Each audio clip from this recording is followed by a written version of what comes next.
વિદ્યાર્થી મિત્રો, ધોરણ 9ના મારા વાલા બાળકો, હવે આપણે ચેપ્ટર 5 એનો અભ્યાસ આપણે કરી રહ્યા હતા.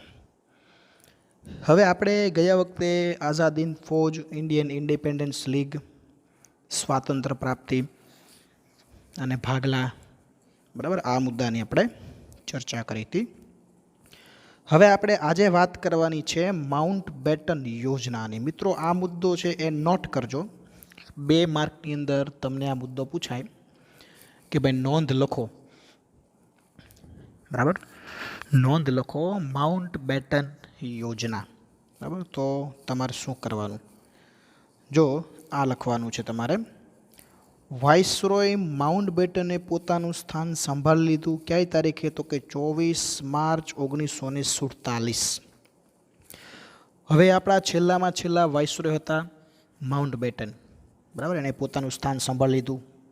સરસ મજાની એક બેઠકનું આયોજન કરેલું. કઈ તારીખે? 24 માર્ચ 1947ના રોજ. તેમના મતે હિંદના ભાગલા કરવા સિવાય હવે કોઈ વિકલ્પ બાકી બચતો નહોતો. કારણ કે મોહમ્મદ અલી જીણા છે એ જે કોમી રમખાણ જે કરાવતા હતા એના પરથી એને માઉન્ટ બેટનને ખબર પડી ગઈ કે હવે ભારત અને પાકિસ્તાનના ભાગલા પાડવા સિવાય કોઈ વિકલ્પ છે નહીં. જો ભારતે પોતાનો વિકાસ કરવો હોય તો કોઈ પણ સંજોગોમાં પાકિસ્તાન જુદું કરવું પડે. એને ખ્યાલ આવી ગયો, એની સિવાય કોઈ ઓપ્શન છે નહીં. અને કેટલાક વાસ્તવદર્શી જે નેતાઓ છે એને પણ આ બાબતનો સ્વીકાર કર્યો, બરાબર, અને આગ્રહ કર્યો. આ સંજોગોમાં લાંબી ચર્ચા વિચારણાના અંતે વાઇસરોય માઉન્ટ બેટને અખંડ ભારતના 2 ભાગ માટેની એક સરસ મજાની યોજના રજૂ કરી, જેને માઉન્ટ બેટન યોજના કહેવામાં આવે છે. હવે આ વાક્ય છે ને એ ટીક કરજો. તમને એવો પ્રશ્ન પૂછાય કે ભાઈ માઉન્ટ બેટન યોજના ક્યારે રજૂ થઈ, તો તમારે જવાબ શું લખવાનો છે? 3 જૂન 1947. શું લખવાનું જવાબમાં તમારે? 3 જૂન 1947. કોંગ્રેસ અને મુસ્લિમ લીગે આયોજનોનો સ્વીકાર કર્યો. જોકે વાઇસરોય માઉન્ટ બેટને પંજાબ, બંગાળે હિન્દુ બહુમતી ધરાવતા વિસ્તારને હિન્દુસ્તાન સાથે અને મુસ્લિમ બહુમતીવાળા વિસ્તારને પાકિસ્તાન સાથે જોડ્યું. તેમજ વાયવ્ય સરહદનું પ્રાંત જે છે બલુચિસ્તાન, સિલહટ, એને પણ પાકિસ્તાન સાથે જોડવાનું નક્કી કર્યું. હવે જો વાઇસરોય માઉન્ટ બેટન છે ને એને ભારતના અંદર કયા કયા વિસ્તારોનો સમાવેશ કરવો અને પાકિસ્તાનની અંદર કયા વિસ્તારોનો સમાવેશ કરો, આના માટેની યોજના એણે લોન્ચ કરી, જે યોજનાનું નામ છે માઉન્ટ બેટન યોજના. પછી એણે આ યોજના એણે મોહમ્મદ અલી જીણા સમક્ષ મૂકી, આપણા કોંગ્રેસના જે વાસ્તવદર્શી નેતાઓ છે એની સમક્ષ પણ મૂકી. હવે આમાં જુઓ, જે હિન્દુ બહુમતીવાળો વિસ્તાર છે એ હિન્દુસ્તાન સાથે જોડવાનો, મુસ્લિમ બહુમતીવાળો વિસ્તાર છે, બરાબર, બલુચિસ્તાન, સિલહટ પ્રાંત, આ બધો કોની સાથે જોડવાનો? પાકિસ્તાન સાથે જોડવાનો. વાયવ્ય દિશામાં જે મોટાભાગનો વિસ્તાર છે એ પાકિસ્તાન સાથે જોડવાનું, એવું નક્કી કરવામાં આવ્યું. હવે ભારતની આઝાદી માટે અંગ્રેજોએ એક કાયદો પસાર કર્યો, જે કાયદાનું નામ છે હિન્દ સ્વાતંત્ર્ય ધારો. હવે હિન્દ સ્વાતંત્ર્ય ધારા પ્રમાણે આપણને આઝાદી કઈ રીતે મળે છે એની આપણે હવે ચર્ચા કરીએ. વાઇસરોય માઉન્ટ બેટનની યોજના અનુસાર બ્રિટિશ પાર્લામેન્ટે જુલાઈ 1947ના રોજ હિન્દ સ્વાતંત્ર્ય ધારો નામનો કાયદો રજૂ કર્યો. આ વાક્ય મિત્રો ટીક કરજો. તમને એવો પ્રશ્ન પૂછાય કે ભાઈ હિન્દ સ્વાતંત્ર્ય ધારો ક્યારે પસાર થયો, તો તમારે જવાબમાં શું લખવાનું છે? જુલાઈ 1947, બરાબર. આ ધારા મુજબ ભારતીય સંઘે પ્રથમ ગવર્નર જનરલ તરીકે માઉન્ટ બેટન અને પાકિસ્તાનના નવાબ જીણાને પસંદ કર્યા. આ ધારાથી હિન્દની પરાધીનતાનો અંત આવ્યો અને ગાંધી બાપુએ અંગ્રેજ સરકાર દ્વારા આપવામાં આવેલો આ માત્ર એક શ્રેષ્ઠ અને શ્રેયસ્કર ધારો ગણાવ્યો. હિન્દ સ્વતંત્ર ધારો પસાર થયો એટલે ભારતની ગુલામીનો અંત આવી જાય છે. હવે આપણો ભારત દેશ કેવો થઈ જાય છે? આઝાદ થાય છે. બરાબર. અને અંગ્રેજો દ્વારા આપવામાં આવેલો, ગાંધી બાપુએ એવું કીધું કે ભાઈ અંગ્રેજો દ્વારા આપવામાં આવેલો અત્યાર સુધીનો આ શ્રેષ્ઠ અને શ્રેયસ્કર ધારો હતો. કારણ કે અત્યાર સુધીમાં અંગ્રેજો જેટલી યોજના પોતાની સાથે લાવ્યા એમાંથી આ એક જ એવો કાયદો હતો, હિન્દ સ્વાતંત્ર્ય ધારો, કે એની અંદર આઝાદી માટેની સ્પષ્ટ વાત હતી. બાકી એક પણ કાયદાઓ, એક પણ યોજનાની અંદર કોઈ જગ્યાએ અંગ્રેજોએ આઝાદી માટે સ્પષ્ટ ઉલ્લેખ કરેલો નથી. એટલે તમને એવો પ્રશ્ન પૂછાય બાળકો કે ગાંધીજી અંગ્રેજોના કયા કાયદાને શ્રેષ્ઠ અને શ્રેયસ્કર ધારો ગણે છે, તો તમારે જવાબ લખવાનો છે હિન્દ સ્વાતંત્ર્ય ધારો. શું લખવાનું છે જવાબની અંદર? હિન્દ સ્વાતંત્ર્ય ધારો. બ્રિટિશ શાસનના અંતિમ વાઇસરોય માઉન્ટ બેટન દ્વારા સત્તા સોંપવાની કામગીરી દિલ્હીમાં એક સમારંભ યોજીને કરવામાં આવી. બરાબર. જે આપણા છેલ્લા વાઇસરોય છે માઉન્ટ બેટન, દિલ્હીની અંદર ભવ્ય એને સમારંભનું આયોજન કર્યું અને મધ્યરાત્રિના રોજ, બરાબર, દસ્તાવેજો બધા છે એ સિગ્નેચર કરી અને આપણા ભારતના કોંગ્રેસના નેતાઓને સોંપવાની આખી પ્રક્રિયા શરૂ કરી. મતલબ કે આઝાદી માટેની પ્રોસેસ ચાલુ કરી. અને એ દિવસ હતો 14મી ઓગસ્ટ 1947ની મધ્યરાત્રિ. ધ્વજ સ્તંભ પરથી ઇંગ્લેન્ડનો રાષ્ટ્રધ્વજ યુનિયન જેક નીચે ઉતાર્યો અને ભારતનો ત્રિરંગો ફરકાવવામાં આવ્યો. આ વાક્ય ટીક કરજો. ઇંગ્લેન્ડના રાષ્ટ્રધ્વજનું નામ શું હતું? શું લખશો જવાબ? Union Jack. ઇંગ્લેન્ડના રાષ્ટ્રધ્વજનું નામ શું હતું? જવાબમાં શું લખશો? Union Jack. બરાબર. ધ્વજ સ્તંભ પરથી યુનિયન જેક નીચે ઉતાર્યો, આપણો તિરંગો ઝંડો ફરકાવવામાં આવ્યો. માઉન્ટ બેટને ભારતને સ્વતંત્રતા આપતા દસ્તાવેજો ભારતના પ્રથમ હિન્દી ગવર્નર જનરલ તરીકે નિયુક્ત થયેલા ચક્રવર્તી શ્રી રાજગોપાલાચારીને સોંપ્યા. જેટલા દસ્તાવેજો છે સિગ્નેચર કરી અને માઉન્ટ બેટન છે પોતે એ ગવર્નર જનરલ તરીકે એ નિવૃત્તિ લે છે અને એની જગ્યાએ ગવર્નર જનરલ તરીકે ભારતના હિન્દી ગવર્નર જનરલ આવે છે શ્રી ચક્રવર્તી શ્રી રાજગોપાલાચારી. આપણા ભારતના પ્રથમ અને છેલ્લા ગવર્નર, કારણ કે રાજગોપાલાચારીનો સમય પૂરો થાય ત્યાં તો આપણો ભારત દેશ કેવો બની જાય છે? લોકશાહી. એટલે ગવર્નર જનરલની પ્રથા જ કેવી થઈ જાય છે? બંધ થઈ જાય છે. એટલે તમને એવું પૂછાય કે બ્રિટિશ છેલ્લા ગવર્નર જનરલ કોણ હતા? તો તમારે લખવાનું માઉન્ટ બેટન. હિન્દી પ્રથમ ગવર્નર જનરલ કોણ હતા? તો રાજગોપાલાચારી. બરાબર. આ બંને જવાબ યાદ રાખવાના. સત્તાના હસ્તાંતરણની સઘળી કાર્યવાહી પૂરી થઈ. સમગ્ર વાતાવરણ આનંદ અને લહેરથી ગુંજી ઉઠ્યું. 15મી ઓગસ્ટનું સુંદર પ્રભાત ઉગ્યું. બધા લોકો ખુશ હતા, કારણ કે આ દિવસ હવે આઝાદીનો દિવસ હતો. આનંદની લહેર છવાઈ ગઈ. બરાબર. ઘણા બધા લોકોએ લીધેલી પ્રતિજ્ઞાઓ પૂરી થઈ. ઘણા બધા લોકોએ પોતે જે નિશ્ચય કર્યો હતો એ નિશ્ચય પૂરો થયો. ભારતમાં સમગ્ર જનતાનો આદેશ, આનંદ અને ઉલ્લાસથી પ્રથમ સ્વાતંત્ર્ય દિનની શું કરી? ઉજવણી. લોકોએ તોરણ બાંધ્યા ઠેર ઠેર જગ્યાએ. શાળાઓમાં મીઠાઈઓ વહેંચાણી. અનેક લોકોએ લીધેલી પ્રતિજ્ઞાઓ પૂરી થવાથી રાહત થઈ. મહાત્મા ગાંધી હિન્દના વિભાજનની વેદનાથી ખૂબ જ દુઃખી હતા અને ચિંતામાં ડૂબી ગયા. આખા ભારતની અંદર આનંદ અને ઉલ્લાસનું વાતાવરણ હતું. માત્ર એક જ વ્યક્તિને દુઃખ હતું, ને જે હતા આપણા ગાંધીજી. કારણ કે ગાંધીજી છેક સુધી એવું ઈચ્છતા હતા કે મારું ભારત અખંડ રહેવું જોઈએ, મારા ભારતના ભાગલા પડવા જોઈએ નહીં. અને જ્યારે આપણો દેશ આઝાદ થયો ત્યારે કમનસીબે આપણા ભારત દેશ છે એ બે ભાગની અંદર વહેંચાઈ ગયો. કયા કયા બે ભાગની અંદર? તો કે એક મુસ્લિમ બહુમતીવાળો દેશ પાકિસ્તાન અને બીજું હિન્દુ બહુમતીવાળો દેશ હિન્દુસ્તાન. એટલે માત્ર ને માત્ર એક ગાંધીજી જે છે એ આઝાદી સમયે કેવા હતા?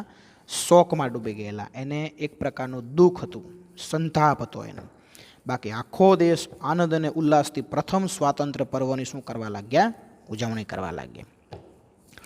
હવે જો દેશને આપણે આઝાદ કરી નાખ્યો, પણ દેશના કેટલા ભાગ પડ્યા? બે. હવે સામાન્ય રીતે બે ભાઈઓ ભેગા રહેતા હોય ને બે ભાઈઓ છૂટા પડે ને, એક ઘરમાંથી બે ઘર થાય ને તો એ તમે જો કેટલી બધી સમસ્યા ઉદ્ભવે. મકાન અલગ લેવાનું, વસ્તુઓના ભાગ પાડવાના, પૈસાઓના ભાગ પાડવાના, જે લેણું હોય એના ભાગ પાડવાના, કોકની પાસેથી પૈસા લેવાના નીકળતા હોય તો એના ભાગ પાડવાના, રસોડા અલગ કરવાના. બરાબર. કેટલા બધા પ્રશ્નો ઊભા થયા. આ પ્રશ્ન ઉકેલતા કેટલો સમય લાગે? આ તો આવડા મોટા આખા દેશ અલગ થયા. તો તમે વિચાર કરો કે આવડો મોટો આખો દેશ અલગ થયો તો એમાં કેટલી સમસ્યાઓ ઉદ્ભવી હશે. પણ છતાં પણ આ સમસ્યાઓ જે છે એ બહુ ધીરજ કુનેહ અને બુદ્ધિ ચાતુર્યપૂર્વક ધીમે ધીમે ધીમે બધી સમસ્યાઓનો શું આપણે લાવવાનો પ્રયત્ન કર્યો, અંત લાવવાનો પ્રયત્ન કર્યો. બરાબર. તો સ્વાતંત્ર્ય ભારત જે બન્યું એની પછી તાત્કાલિક કઈ કઈ સમસ્યાઓ ઉદ્ભવી, એનો ઉકેલ કેવી રીતે આપણે લાવ્યા, બરાબર, એની વિશે આપણે ચર્ચા હવે કરીએ.